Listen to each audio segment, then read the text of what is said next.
Today is Tuesday the 9th of June 2020, and my chat today is with Howard Angel. Howard spent some time with the Midland Railway Company, and we're today going to talk about his recollections of the Midland Railway Company line and his time in the MR. Howard, can you tell me when you were born and where you were born? The date of birth. Thank you, Don, for the Historical Society to meet me today and have a bit of a discussion.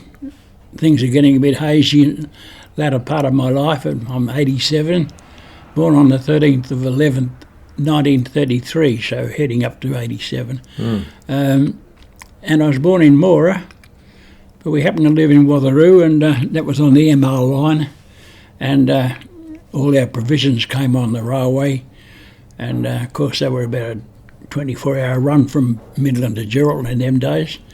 And my dad one time he said to one of the guards, probably a popular station master at Watheroo, try and get my boy a job. He's currently about time he left school, so I headed down to Midland on the old railway bus.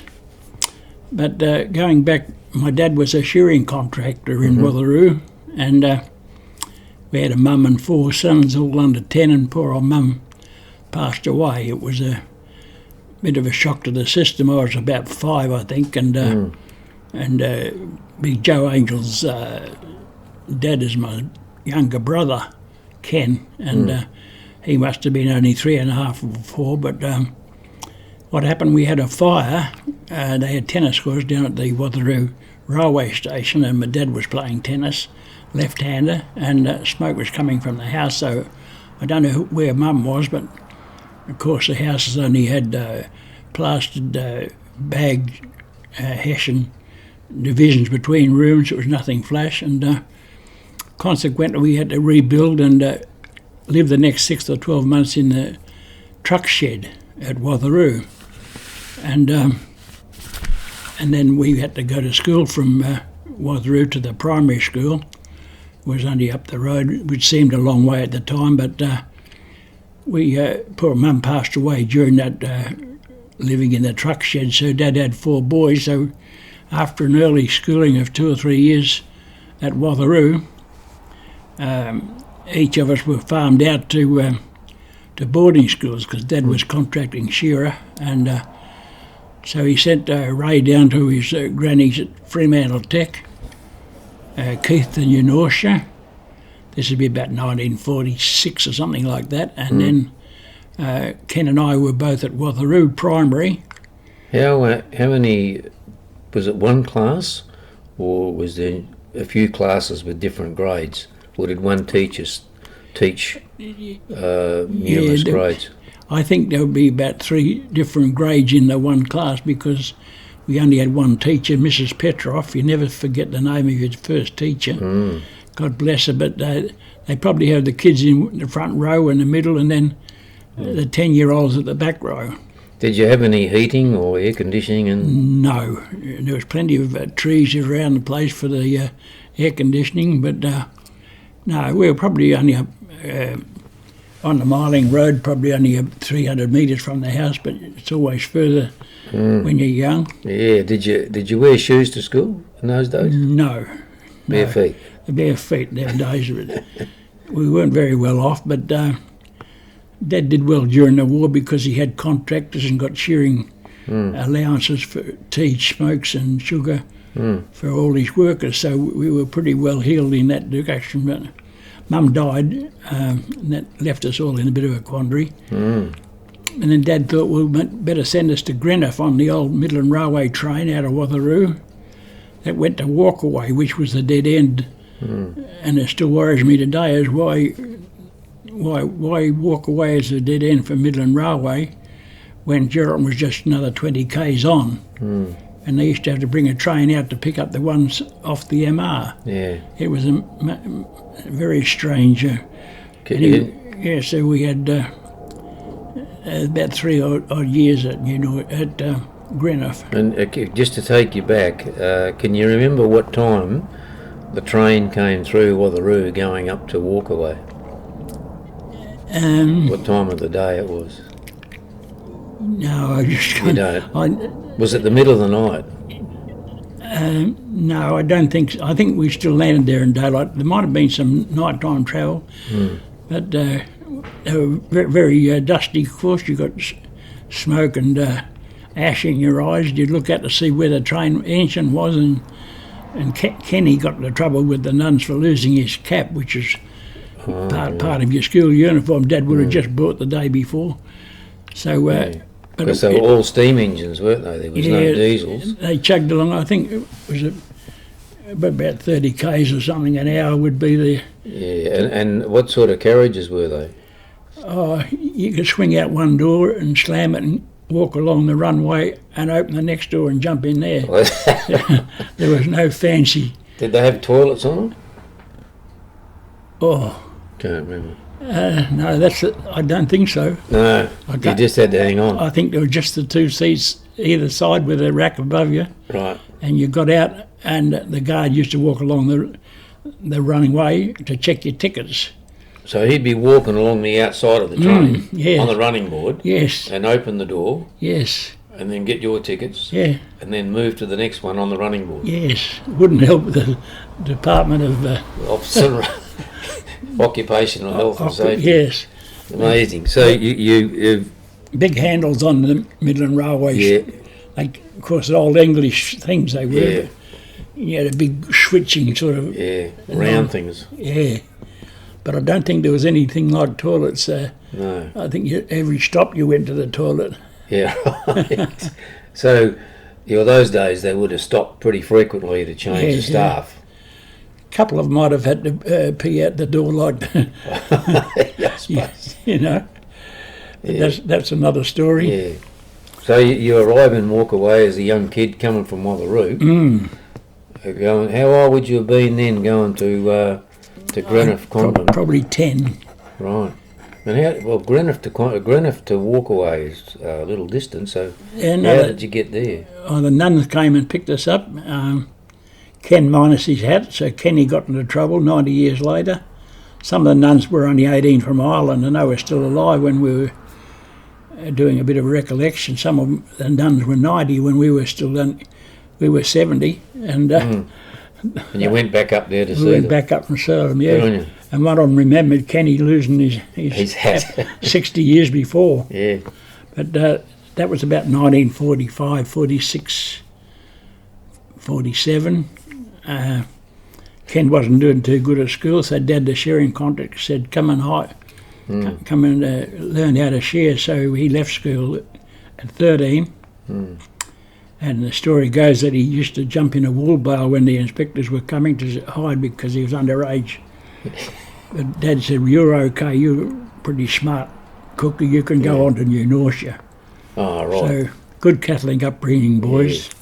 Yeah. At Greenough, is that where the hamlet is today? Yes. Can you describe where it was, where Greenough is in relation to Dongra and Geraldton? Yeah, it's Dominican Convent was at Dongra. We were a presentation convent at Greenough, and the main road, well, the road to Geraldton went straight through the middle of the hamlet as it is today.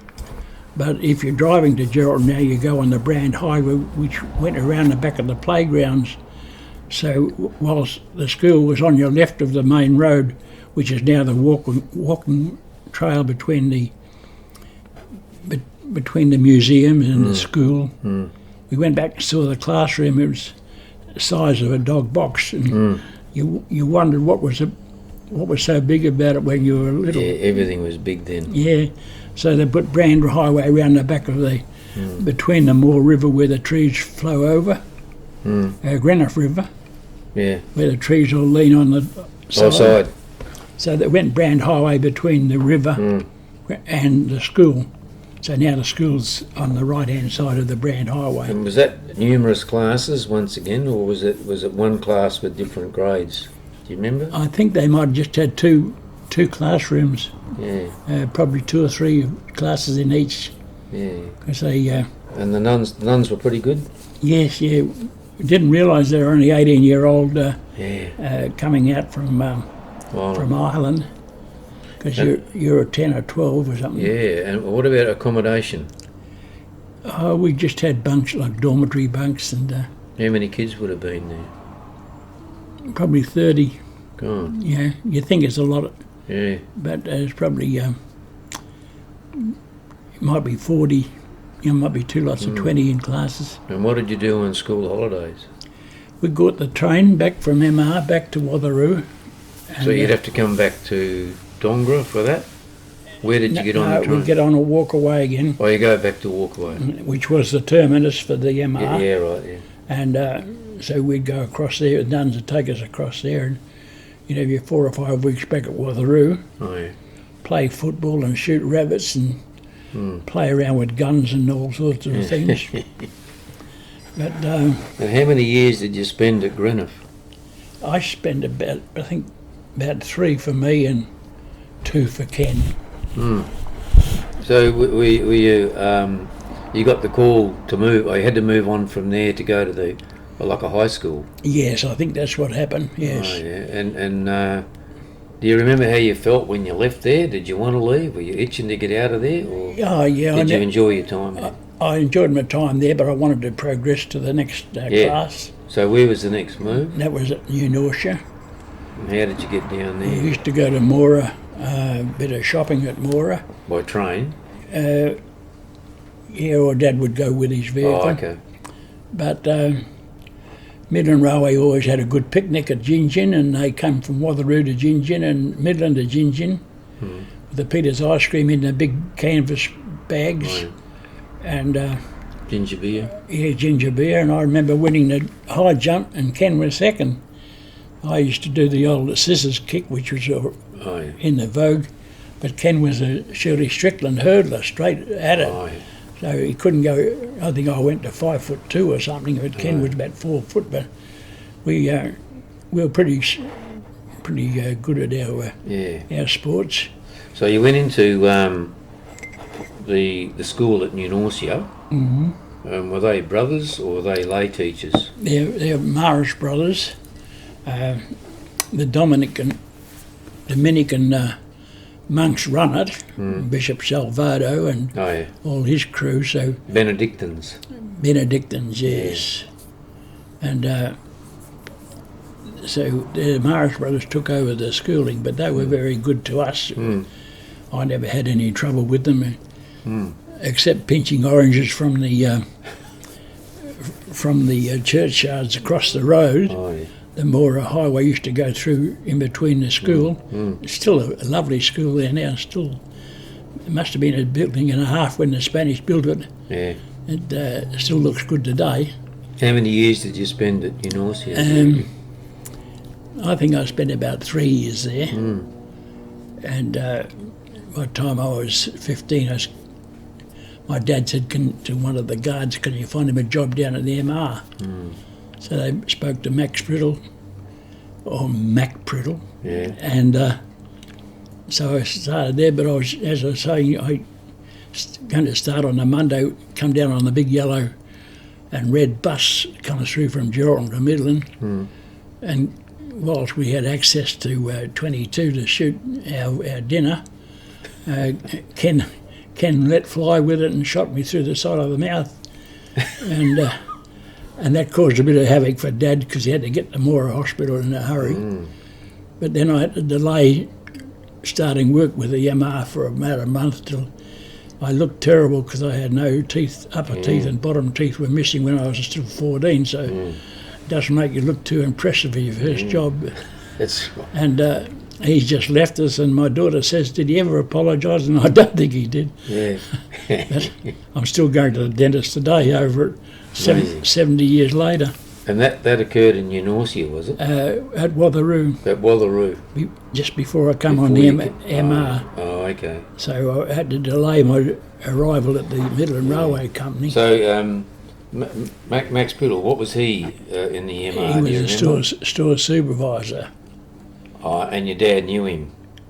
No, he just knew the guard on the train and the I station see. master at Watheroo.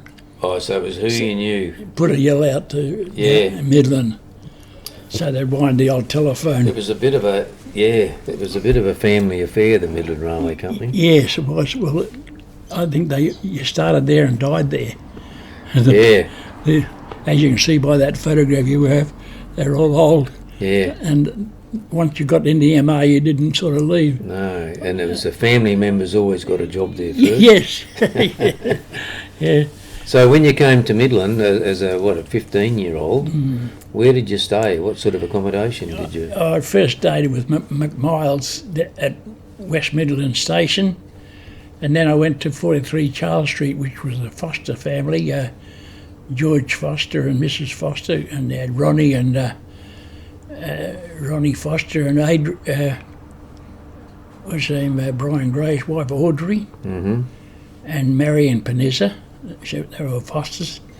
So I stayed there till I joined the Navy just about, and that was the address still given on my Navy records, 43 Charles Street, Midland. So can you remember your first day at the Midland Railway Company? As a 15-year-old? Not really. I had to meet Neil Jamison. He was my boss, because Mac Priddle was his boss. Yeah.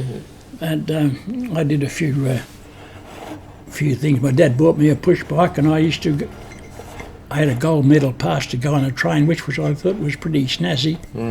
But the trains only ran about every half an hour, and they took half an hour to get there. So if you missed one, you were away for 2 hours. Where was this from?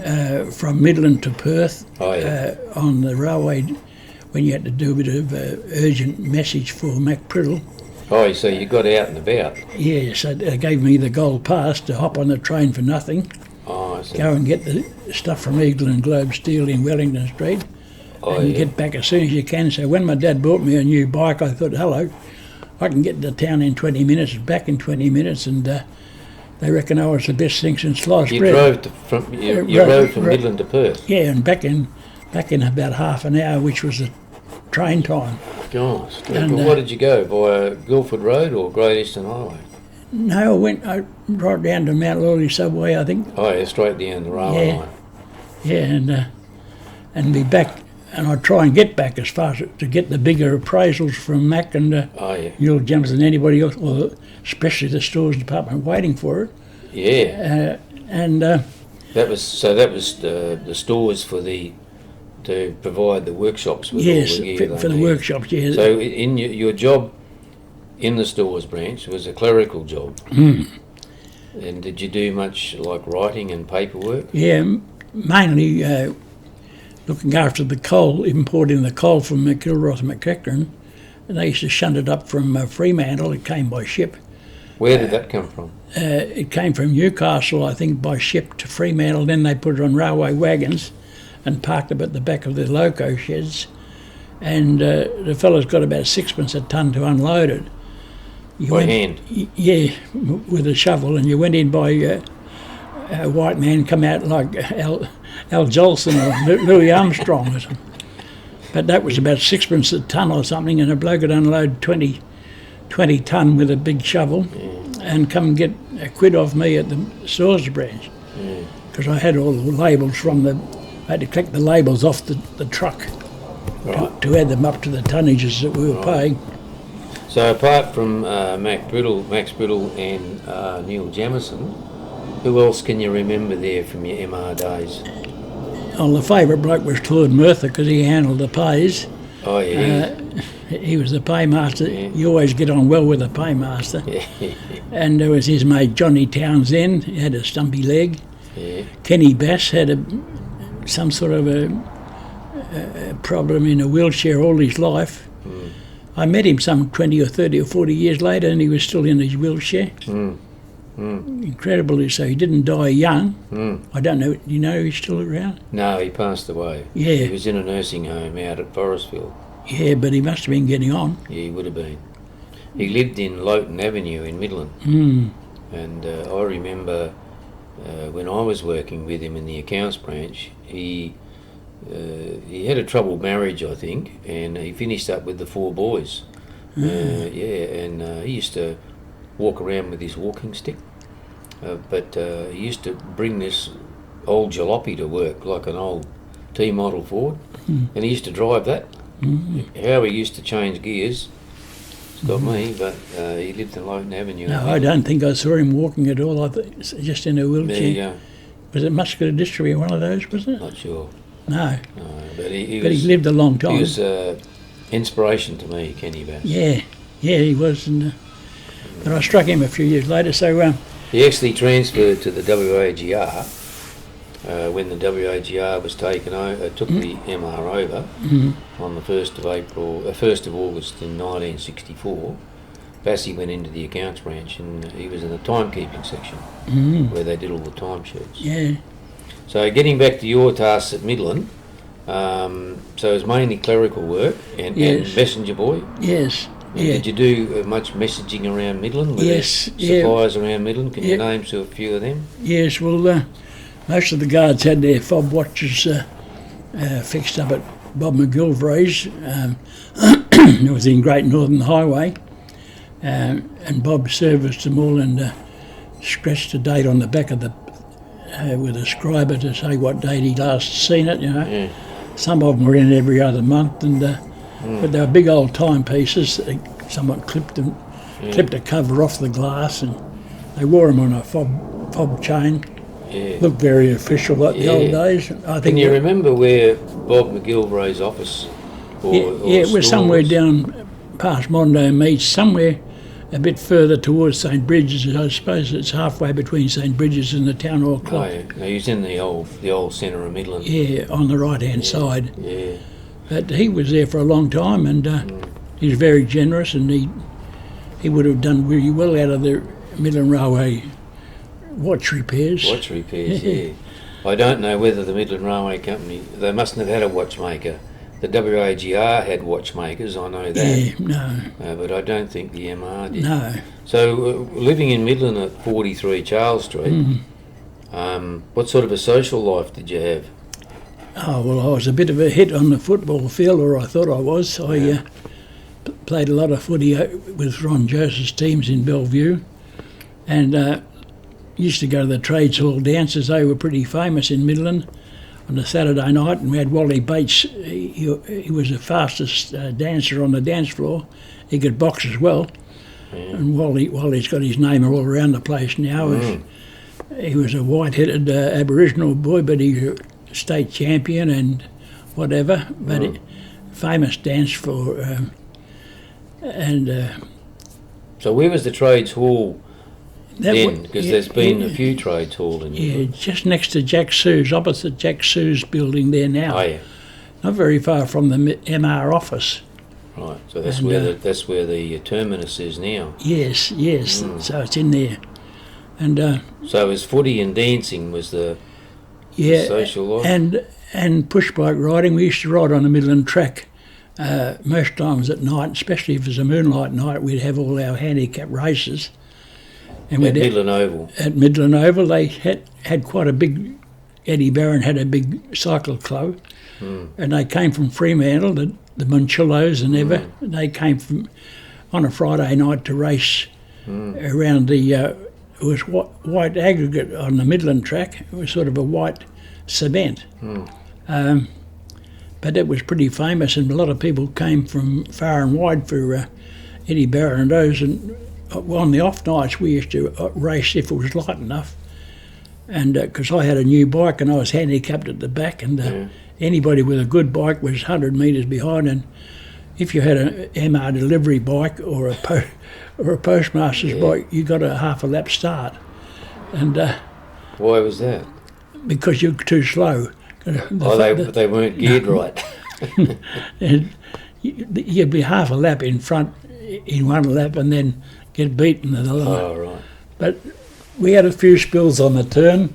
Imagine. Everybody trying to get past the push bikes of the MR, delivery bikes, and us flash bikers were coming from behind, elbows out like they always did. Oh, they had flash cycles? Yeah, flash cycles. That was Eddie's. Eddie had a flash cycle. They were a very good bike. And were there many Melbourne Stars around?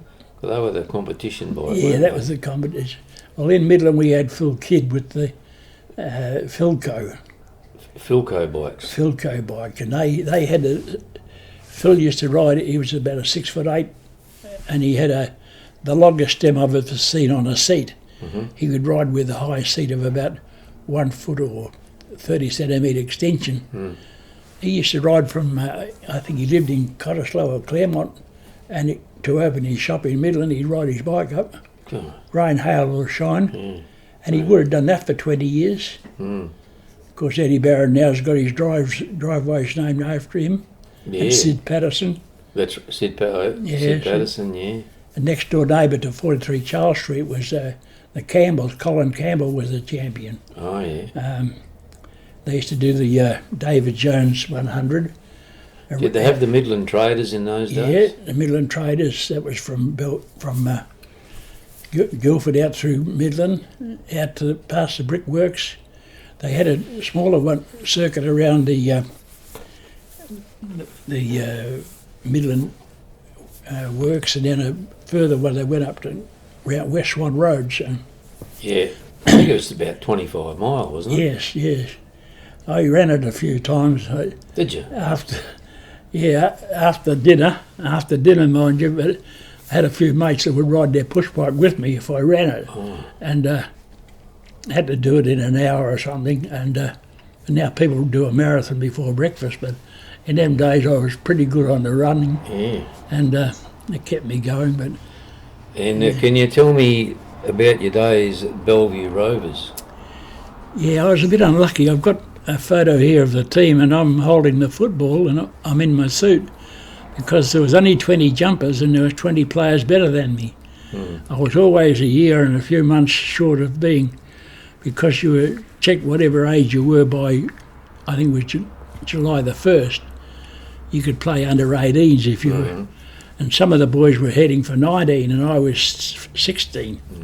By the time the next year, when they all went to Swan Districts, like Brian Gray and Dodger Patton and Tony Pascoe, Maxie Helmrich, and Ron Jost looked after him for about 50 years.